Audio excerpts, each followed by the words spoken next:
So if Arthur Smith does get the axe at the end of the season, which very much seems like a possibility, who will the Falcons hire?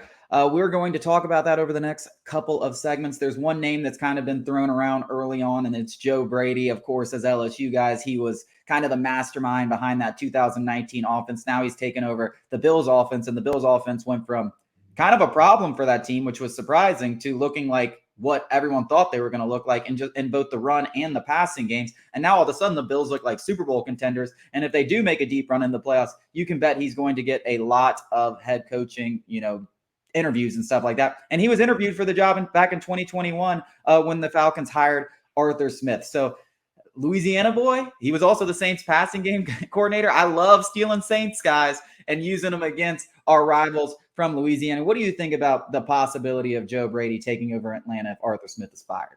Yeah, there's not many of us LSU Tigers who are also Falcons fans, but I assume every single one of them would be on board bringing Joe Brady to Atlanta to replace Arthur Smith. He seems like the kind of guy who could get the absolute most out of our 3 straight top 10 draft picks in Kyle Pitts, Drake London, and Bijan Robinson.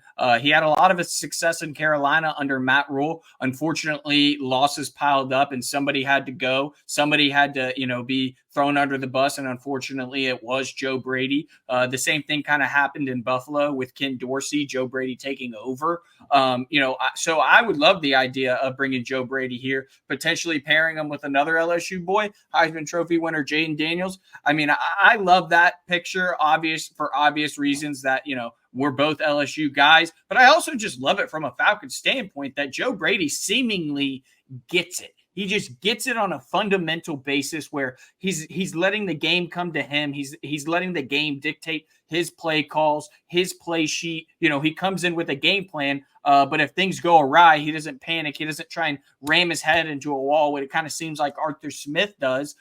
So I'm all for Joe Brady. Yeah, I mean, we're LSU guys here, but we're not sitting here telling you to take guys from LSU's defense to join Atlanta. Like I'm not. I don't sit here and hype up LSU players just because they're LSU. I don't know. Players. Harold Perkins could. Perkins. That's next year. That's next year. Trust me, that's coming. That's coming. But Jaden Daniels, I mean, he is an absolute stud. He's going to be a beast in this league. Joe Brady is one of the bright young minds in this game. Whether he'll be a good head coach remains to be seen. There's a lot more on his plate, but there's no arguing that he could be that next Kyle Shanahan or someone like that, Sean McVay, that you see take over the NFL, Mike McDaniel most recently. Coming up after the break, we're going to talk about another offensive mind that could be that next guy, that Sean McVay, Kyle Shanahan-esque.